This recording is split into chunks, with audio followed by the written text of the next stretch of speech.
हाफिज़ मुज़फ़्फ़र साहब, हमारे ये हाफिज़ मुज़फ़्फ़र साहब बुरहानपुर वाले, लिखा है अस्सलाम वालेकुम रहमतुल्लाहि व बरकातुहू। मुफ्ती साहब, हमारे इलाके में एक इमाम साहब को 13 साल के बाद उस मस्जिद से निकाल दिया गया। अल्लाह ताला उम्मत की हिफाजत फरमाए।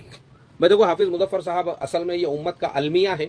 तो हमारे इमाम लोगों ने, मैं हर वीडियो में इमाम लोगों को यही बोलता हूँ, जैसे कल का मेरा वीडियो था, वो 3 चंदा करने वालों को यहाँ पुलिस ने गिरफ्तार कर ली। लोगों ने बोले बांग्लादेशी आतंकवादी आ गए बोले, और उनको पुलिस के हवाले कर दिए। वो इलाज कराने को दवाखाने में गए। उसका रीज़न क्या है?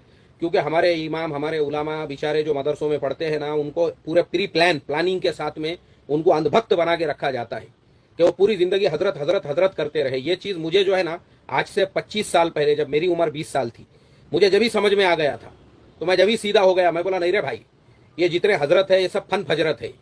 ये सब अपनी अपनी टपरियां लगा के बैठे हुए हैं, सिवाय पेट भरने के ये कोई धंधा नहीं कर रहे। अपने को इमामत करना है ना, इमामत के साथ कुछ कारोबार शुरू करो। उसके बाद मैंने अपना कारोबार शुरू किया, टोपियाँ, किताबें, इतर, और फिर मैंने पढ़ाई शुरू किया। 2 बच्चे पैदा होने के बाद मैंने 10वीं का इम्तिहान दिया, ग्रेजुएशन किया, कंप्यूटर, सॉफ्टवेयर वगैरह वगैरह सीखा। आज मैं अल्हम्दुलिल्लाह अपनी जगह जो वेल सेटल हूँ, इमामत के साथ, बच्चों को पढ़ाने के साथ, दीनी लाइनों के साथ में। उसका रीज़न यही है, 25 साल पहले ही हम ये सारे मक्र और फरेब को समझ गए थे। हमारे मौलाना लोग जितने भी इमाम हैं, मैं 1000 बार बोल चुका हूं, तुम खाली अपने कपड़ों की इस्त्री को देखोगे, इतर की बाटली को देखोगे, और लोगों के मुसाफे और मुलाकात, और ये सोचोगे फुलाने हाजी साहब मेरी बहुत इज्जत करते हैं। वो आपकी इज्जत नहीं करते हैं। वो आपको कैसा यूज करने का, इस्तेमाल करने का है ना, बस उसके लिए आपके साथ में मिठे मिठे है वो। तो अपन ने अपने इमामत के जमानों में ही अपने कोई धंधे कारोबार शुरू करके रखने का, मस्जिद का मोहताज रहने का ही नहीं। इमामत करो खिदमत के जज्बे से, बस तनख्वाह लेके। मैंने भी तनख्वाह लिया, मैंने कभी तनख्वाह छोड़ा नहीं, लेकिन अपने को कभी तनख्वाह अपनी रुक गई ना मस्जिद से, तो अपन ने किसी के मोहताज नहीं रहना। ये दिमाग में से निकालो कि मैं इमाम साहब हूं तो मैं ये धंधा कैसे कर सकता हूं, मैं वो कारोबार कैसे कर सकता हूं, लोग क्या सोचेंगे, लोग क्या बोलेंगे, लोगों के नात को लगेंगे, तुम कुछ नहीं कर सकते। तुम्हारे बच्चे, मुझे गुजरात के एक शेखुल हदीस है, उन्होंने बोले मेरे बेटे को जो है वो हाफिज है, कारी है, आलिम है, आप उसको अगर कहीं बाहर मुल्क में भेज सकते हो तो भेजो, वो रिक्शा चलाता है। अब मुझे आप बताओ, शेखुल हदीस साहब जो है वो खुद अपने बेटे को कहीं पे वो नहीं कर सके, तो तुम्हारे मेरे जैसों का क्या हाल होगा? मसले है हमारे हाफिज मुज़फ़्फ़र साहब।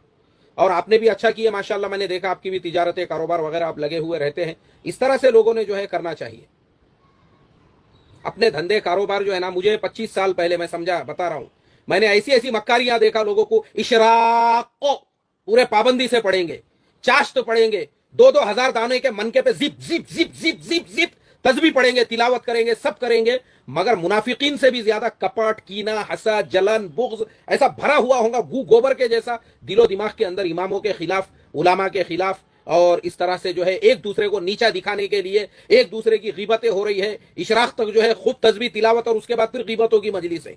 रुक रुक बोले अभी मैं इशराक पढ़ता, फिर गीबतों की मजलिस लगा के बैठेंगे अपन। यही धंधे हमारे यहाँ पे हो रहे हैं, जो मुसलमानों का जवाल हुआ। तो हमारे उलामा इमामों का काम है ये। 1000 बार मैं बोल चुका हूं, तुमको ज़हनी गुलाम बनाने के लिए ही 8-8 साल के निसाब बनाए गए हैं। तुम बंधुआ मजदूर रहो, इसलिए तुमको अंग्रेजी, तुमको कंप्यूटर, तुमको दुनिया की मालूमात नहीं दी जाती है। और जो अपने फरसुदा अकाबिर है, और जो अपने मन घड़त बुड्ढे हैं, और जो अपने मन घड़त जो है, जिनको लोगों ने अपना बड़ा बना लिया हुआ है, उनकी अकीदत, उनकी मोहब्बत, सब ऐसा तुम्हारे दिलो दिमाग में 8 सालों तक भरी जाती है, ताकि तुम मदरसे से निकलो तो बाकी दुनिया का सोचो ही मत।